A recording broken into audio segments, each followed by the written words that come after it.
Canada curious? This is the Yes We Canada podcast, the progressive's guide to getting the fuck out.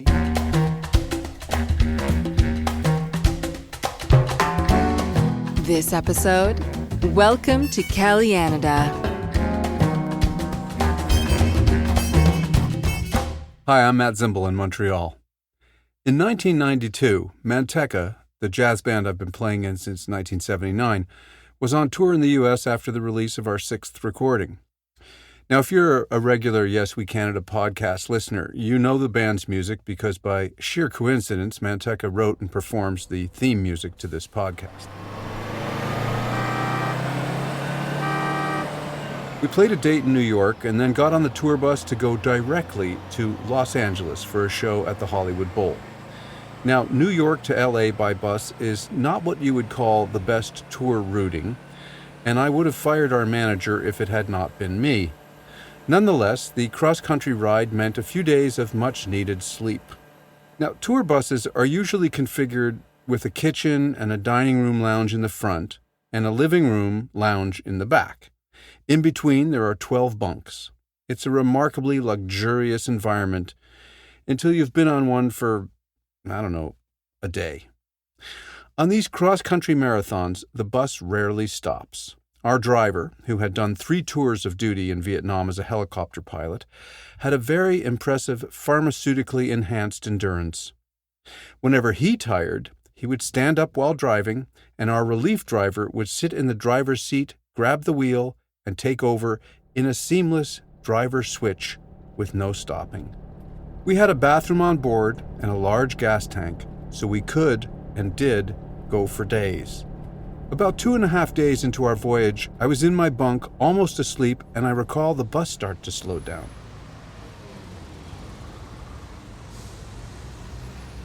Now this was very unusual, so I roused myself from my bunk just as we came to a stop. "Sorry for stopping, I have a few questions," I heard an authoritative voice say. "Where are you headed?" "L.A., our driver responded. It sounded like we were at Customs and Immigration, but how could that be? We were supposed to be driving across country. One country. Your country. In my drowsy state, I tried to remember the back of the tour t-shirt, which had all the cities in a row according to the tour itinerary. Nope, there was no border at this point on the t-shirt. "You got any fruits or nuts on board?" "Yes, sir, officer," our bus driver said, laughing. "The fruits are in the front lounge, the nuts are in the back lounge." We had been stopped entering California, not by immigration, but by agriculture. Apparently, there was some kind of fruit blight going on at the time, and California did not want to worsen the situation with out-of-state fruits. It's kind of how Utah thinks about gays. California has always been more than a state. It's somewhere between a notion and a federation. They have 53 congressfolks repping them in D.C., only 11 of whom are fucking liars. Republicans. Both California senators are Democrats, as is a supermajority in the State House, which has been in Democratic hands since 1970. California has always been a very progressive place, often out of step with the rest of the country, even though they did supply us with Ronald Reagan and Richard Nixon. During the Trump reign of terror, Trump's federal government was some pissed at California, and it was extremely entertaining for the rest of us to watch. You see, in 2016, the residents of California decided to roll a spliff, have a referendum, and legalize the sale of marijuana. The federal response was to send in the DEA.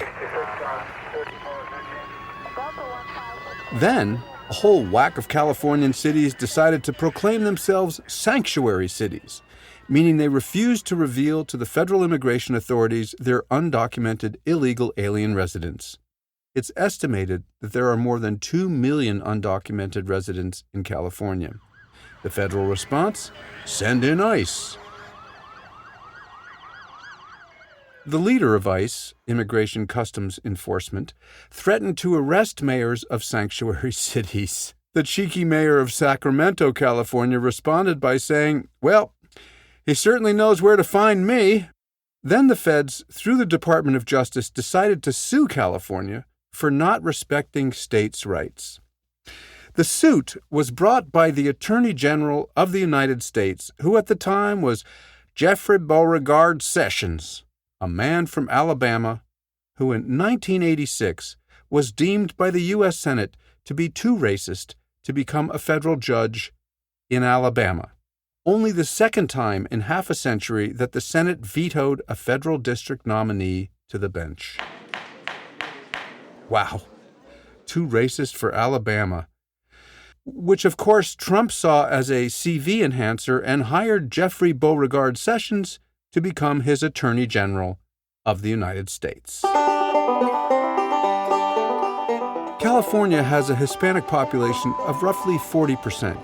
You might recall all the nice things Modis, a moron of the United States, or Donnie J., said about the Hispanic people. I want to build the wall. We need the wall. The Border Patrol. He said they were rapers and murderists. But we have some bad hombres here, and we're going to get them out. Bad hombres. So let's just say liberal Cali didn't really enjoy the Trump era so much. In fact, it would be fair to say that not since desegregation in the South in the 1960s has a state been at such odds with its federal government. Fast forward to November 2020, the U.S. general election. Modis got 6 million votes, and Amtrak Joe Biden got 11 million votes in California. Which is comforting, but California, you still elected Devin Nunes to the 22nd Congressional District. As an American, I know your time is valuable, but I think Devin is worth a sidebar. If you sit quietly for a second and concentrate deeply, can you conjure from the deep recesses of your mind a story that emerged about a congressman hiding in the White House bushes so he wouldn't be seen by journalists entering the White House? You see, Devin Nunes, a former dairy farmer and staunch Republican, was at the time the House Intelligence Committee chairman. He believed that he had uncovered information that the Trump transition team had been spied on by American intelligence officials, and he decided to report his information not to his congressional committee, the one that he chaired, but directly to the president, which is like a parliamentary no-no. Devin's a bit of a punching bag for the left, and as you can see, there's good reason for that. In his district, some political satirists started a Twitter account called Devin Nunes's Cow. Congressman Nunes was not amused, and he sued the cow account on Twitter for $250 million. During the court proceedings, Yes We Canada did an exclusive interview with the cow, which we will run in an upcoming podcast, but I wanted you to hear a clip. Look, I was artificially inseminated. I cannot be bullied. Clearly Nunes is a little mad cow. This is not a serious lawsuit, it's a movement. Let me tell you something else. Lawmaker Nunes, my former farmer, touched my teats twice a day for years. You want to hear a moo-doo story? Well, I got one. Of course, a federal judge in Virginia thought it was all fake moos and threw the case out. I have a lot of friends in California, and I have to tell you, I worry about them all the time. They're my high-maintenance friends. You see, they stumble from an out-of-control brush fire to a seismic earthquake to a 100-year drought to a COVID triage situation where they run out of oxygen. And on top of all that, they get nonstop abuse from Republicans everywhere. As Elizabeth Warren used to say, I have a plan for that. California has the 6th largest economy in the world, after Great Britain, but before France. With that, who needs the rest of the U.S.? California's 40 million residents should have a referendum and cede the Union. On the same day the state cedes, Canada will offer to purchase California for $1.26 Canadian, $1 American, making California the 11th province of Canada.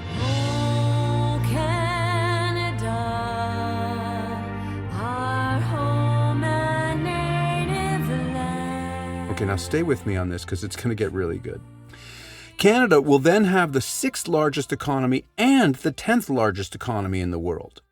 We'll grow from a population of 37 million people to 77 million, bigger than France, England, and Spain. Unlike the United States, where those born outside of the U.S. can never run for president, Canada has no such laws, so Arnold, the Governator, Schwarzenegger, could brush up on his French and potentially become our Prime Minister-nator. California would get their very own queen, which I'm sure would piss off Meghan and Harry, but they will also get free health care, and our aging Canadian population would suddenly have access to the best plastic surgeons in the world for free. Look, this is a no-brainer. Cali-Anada, or California.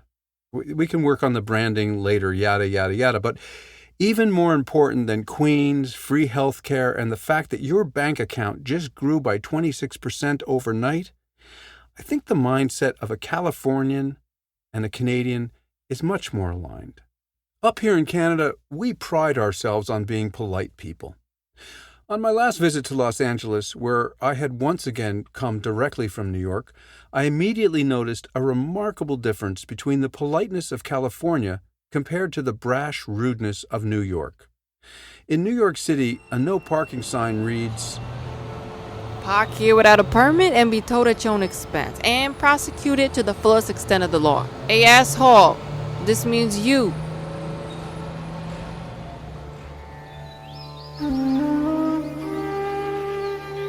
Same sign in California, way more chill. Hey, how are you? Cool. This parking space, it's like reserved.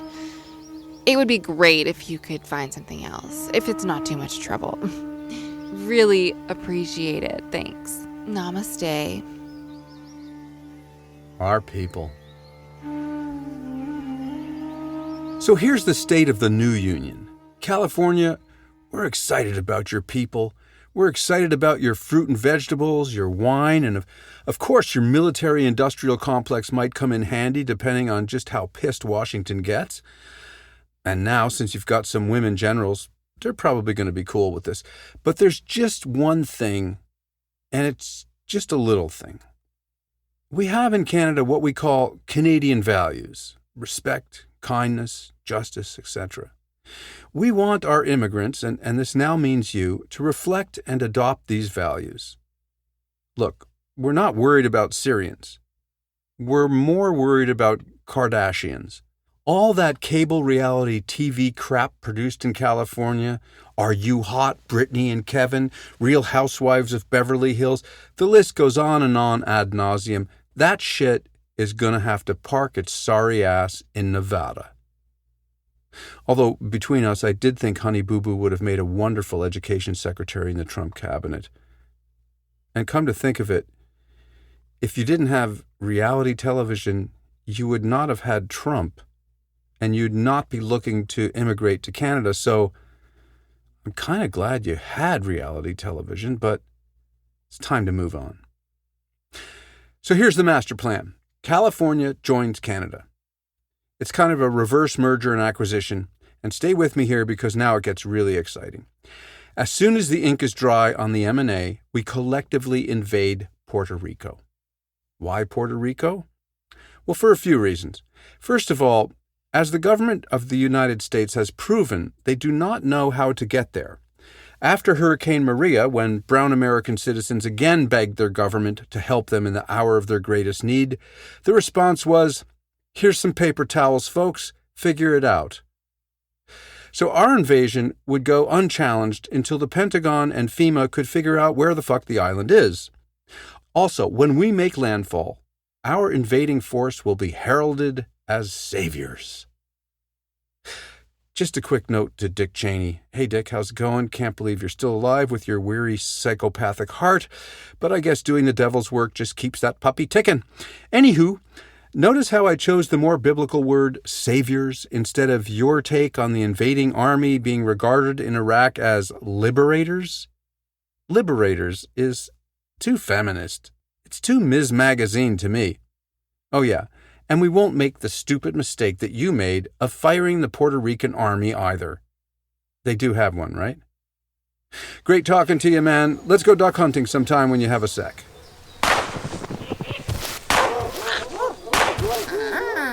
Now look, I'm no military strategist, though I did get my selective service card from the U.S. Army in 1973. But I do know quite a bit about media. So let's talk news cycles. While the media is all yammering on about the impact of California ceding from the United States of America, we've already moved on. We're on a different news cycle completely because we just attacked Puerto Rico. Not only that, but when we land on the beaches of San Juan, we're hailed as the good guys and gals. Yes, our military includes female infantry, and the Puerto Rican people are dancing salsa in the streets.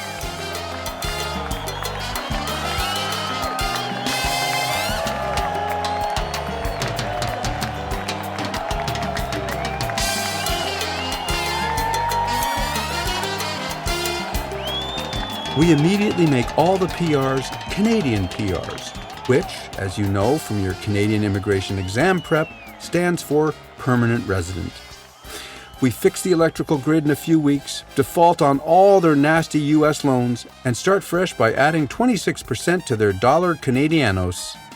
We make them citizens and give them the vote, and with our new 15 million Hispanic brothers and sisters from California and Puerto Rico, we proclaim Spanish as one of the 3 official languages in Canada. And then, we finally own a nice tropical beach that takes our money at par. Boom. Who's a stable genius now?